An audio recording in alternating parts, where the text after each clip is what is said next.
Halo guys, selamat datang di Cinema Plotis dan inilah alur cerita film Predator: Killer of Killer.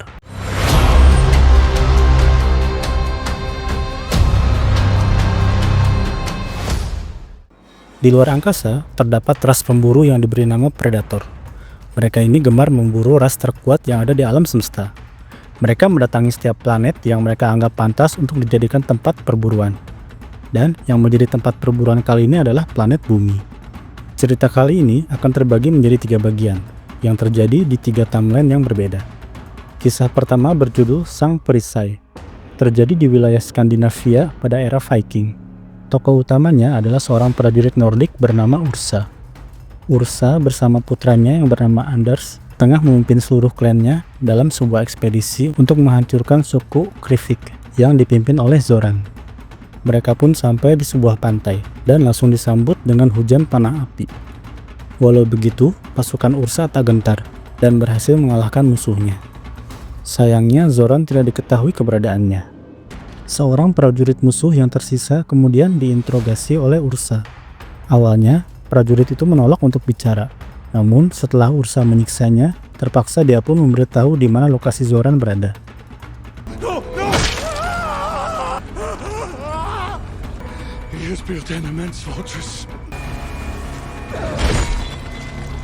Di malam harinya, Ursa bercerita kepada putranya Anders tentang bagaimana kakeknya bisa tewas.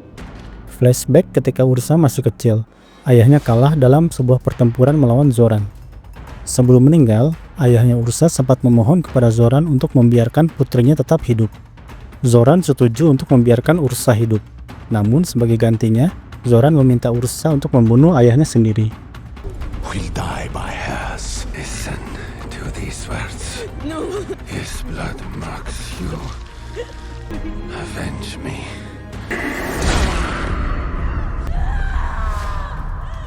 Setelah peristiwa itu, Ursa mulai merasakan dendam yang sangat dalam kepada Zoran. Tanpa mereka sadari, Predator tengah mengintai mereka dari kejauhan. Keesokan paginya, Ursa dan kelompoknya berhasil melacak keberadaan Zoran yang berada di sebuah benteng. Ursa tak gentar dan langsung maju sendiri melewati pintu gerbang. Dengan gagah berani, Ursa mulai membantai pasukan musuh sendirian. Tak lama, pasukannya mulai ikut membantu.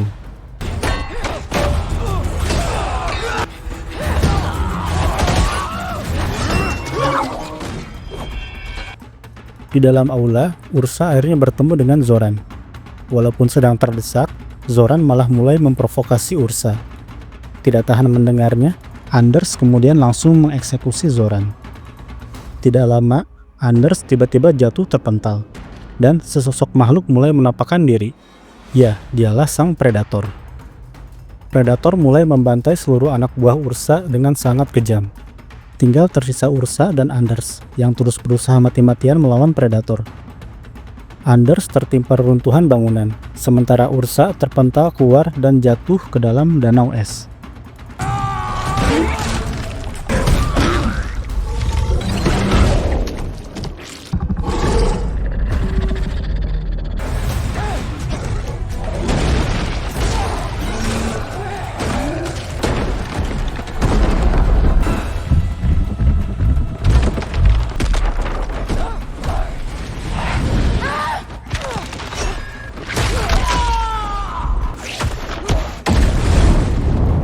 Tahu kalau Predator memburunya, Ursa yang berada di bawah lapisan es mencoba bersembunyi.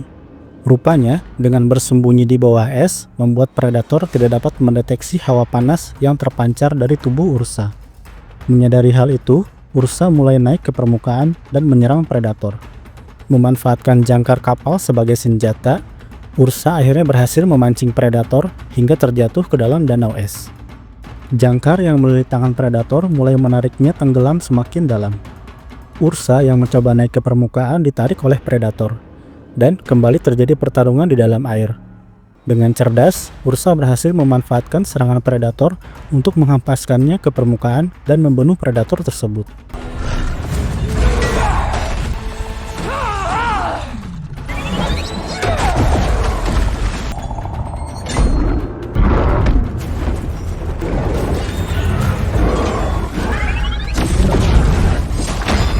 Ursa kembali ke reruntuhan bangunan dan mendapati Anders yang tergeletak tak berdaya. Anders rupanya mengalami luka yang sangat parah, sehingga membuatnya tewas di pelukan sang ibu. Anders! Anders! No! Anders! No! No!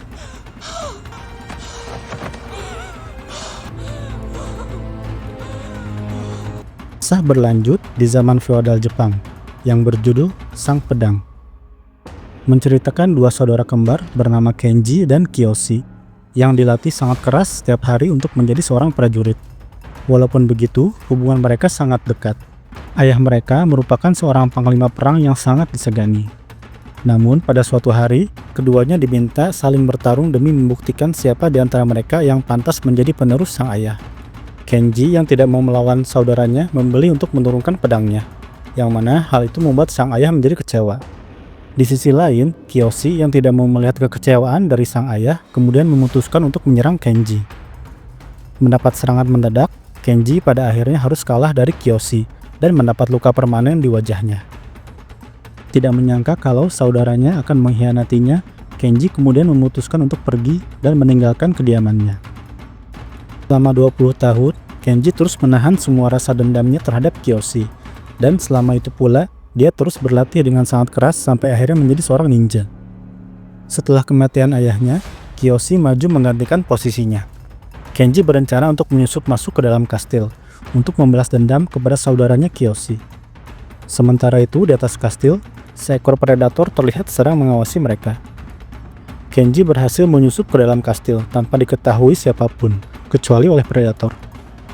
Merasa mendapat lawan yang sepadan, predator memasuki mode tak terlihat dan mengikuti jejak Kenji. Walaupun keberadaannya sempat diketahui, Kenji tetap berhasil menerobos masuk ke dalam kastil dengan melumpuhkan para penjaga satu persatu, dan pada akhirnya mempertemukannya dengan Kiyoshi. Pertarungan pun tidak bisa dihindarkan. Mereka terus bertarung dengan sangat sengit. Di sisi lain, predator masih terus mengawasi mereka dalam mode tak terlihat. Meskipun pertarungan mereka bisa dibilang cukup seimbang, namun pada akhirnya Kenji berhasil menyudutkan saudaranya itu di pinggir balkon dan melukai wajahnya. Rupanya selama ini Kenji tidak ada niatan untuk membunuh saudaranya tersebut, melainkan hanya ingin membalas perbuatannya dahulu yang melukai wajahnya. Namun sayang, Kiyoshi harus terjatuh setelah kayu yang menjadi penyangga tubuhnya tiba-tiba patah.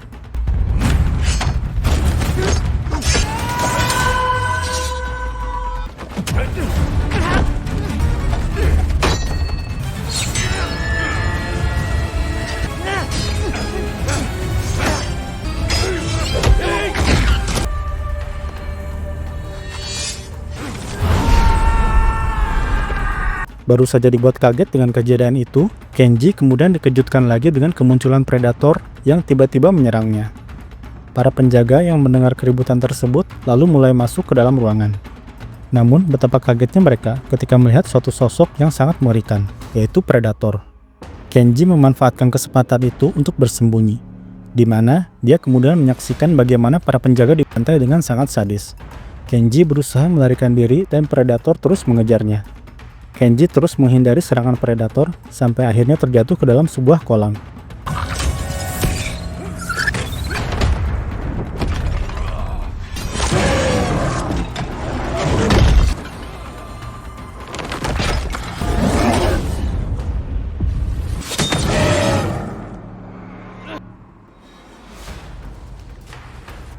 Di sini, Kenji menemukan kalau ternyata Kiyoshi masih hidup.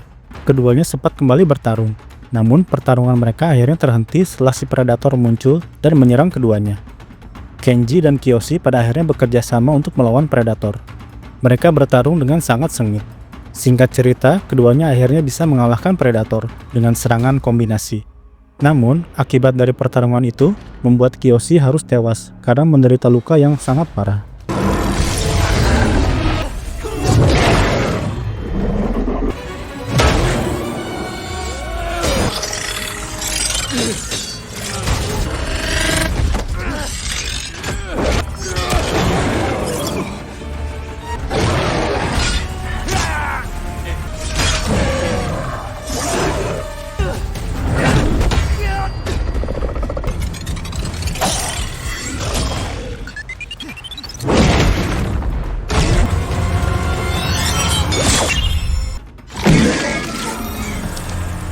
Cerita ketiga kemudian berlanjut dengan judul Sang Peluru.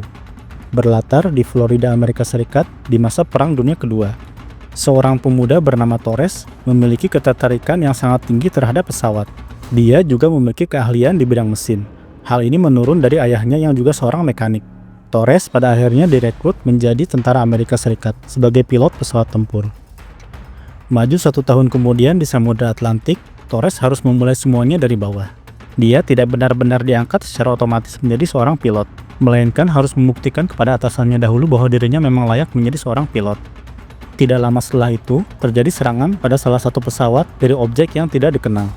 Mengira itu adalah serangan musuh, para pilot pun bergegas untuk terbang. Mereka bertemu dengan pesawat musuh dan pertempuran pun terjadi. Di sisi lain, Torres penasaran dengan benda yang menempel di pesawat yang terjatuh sebelumnya. Ketika diteliti lebih lanjut, benda itu justru kembali menyerang kemudian terbang ke angkasa.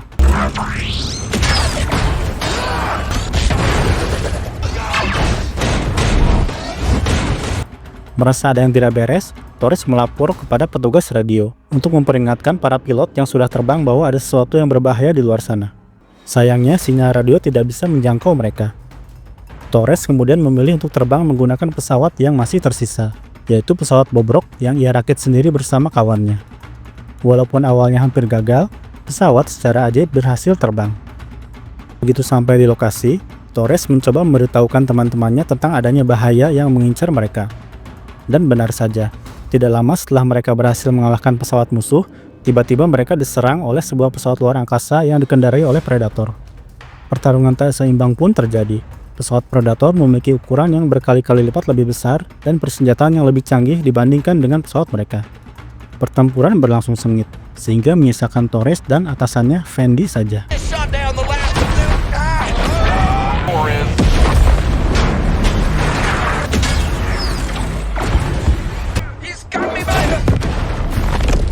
Torres kemudian menyadari bahwa pesawat Predator menggunakan sensor panas untuk mentarget musuhnya. Karena itu, Torres dan Fendi mencoba mengakalinya dengan cara terbang ke atas dan mematikan mesin pesawat, supaya pesawat mereka menjadi dingin dan tidak terdeteksi oleh Predator. Namun, waktu mereka untuk naik ternyata tidak cukup. Fendi rupanya memilih untuk mengorbankan diri agar Torres bisa menghancurkan pesawat tersebut. Torres, you're flying now. No, turn it off!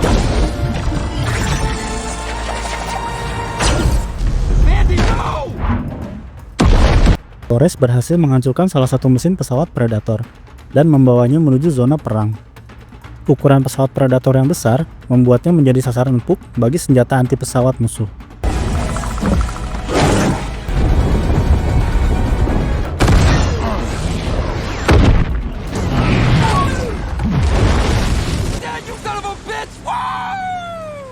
Dikira sudah kalah, pesawat Predator rupanya masih mengikuti Torres. Torres akhirnya berhasil menghancurkan pesawat Predator dengan memanfaatkan serangan dari senjatanya sendiri.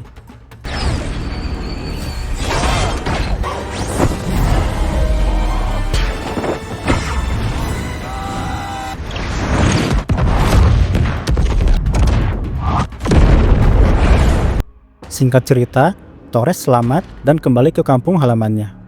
Pada suatu malam, ketika Torres memperbaiki mobil di garasinya, tiba-tiba datang pesawat Predator yang menculiknya.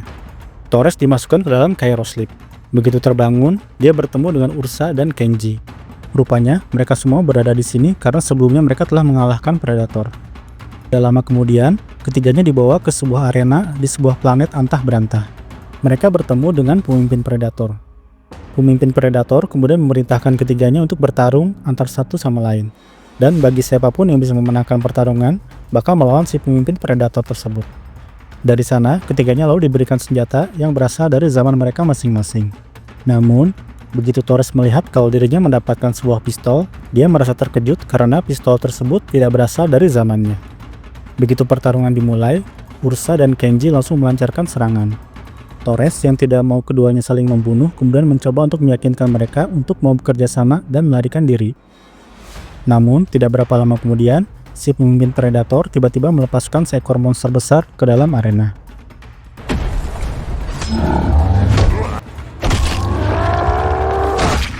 Mereka akhirnya bekerja sama untuk melawan monster tersebut. Namun, sang monster dengan cepat menelan Torres. Beruntung, Torres masih bisa selamat dan bertahan di dalam perut monster. Ditambah lagi, dia juga menemukan senjata milik seekor predator yang sebelumnya dimangsa. Dengan menggunakan senjata itu, Torres berusaha keras untuk bisa keluar. Sementara itu, Ursa dan Kenji terus bekerja sama untuk mengalahkan makhluk itu. Pertarungan seru pun terjadi, sampai kemudian mereka berdua berhasil membunuhnya. Wait a minute. Yes!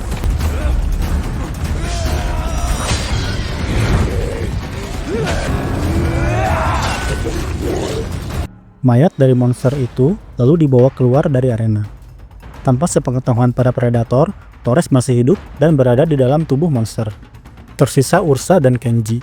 Keduanya pun lalu melanjutkan pertarungan. Namun, pada saat mereka saling bertarung, tanpa diduga Kenji menolak untuk melanjutkan pertarungan dan membiarkan Ursa untuk mengambil nyawanya. Keputusan Kenji ini rupanya membuat pemimpin predator menjadi marah, yang akibatnya dia mengancam akan menghancurkan dan meledakkan kepala mereka berdua dengan menggunakan gelang yang ada di leher mereka masing-masing. Untungnya, Torres tiba-tiba muncul menggunakan kendaraan milik predator yang berhasil dia curi.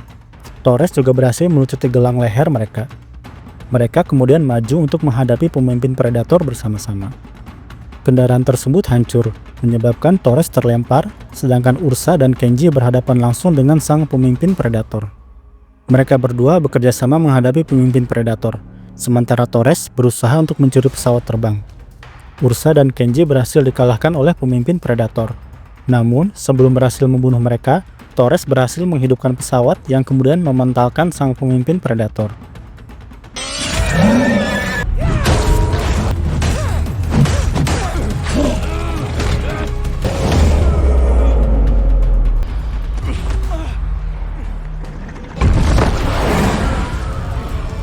Ketika Ursa dan Kenji berusaha menaiki pesawat, pemimpin predator muncul dan melemparkan tombak. Kenji harus kehilangan satu tangannya demi menyelamatkan Ursa. Come through the waste, brothers.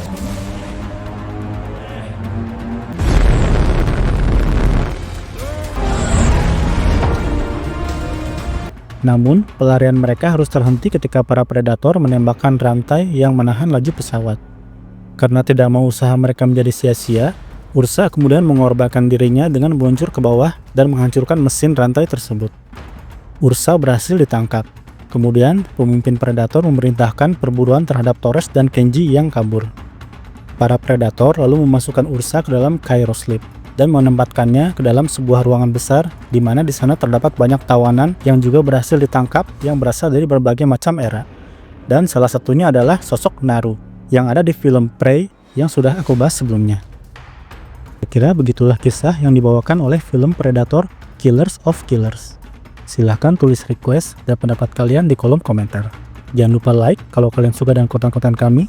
Dan terima kasih banyak kepada kalian semua yang sudah merequest dan menonton video ini. And see you guys on the next video.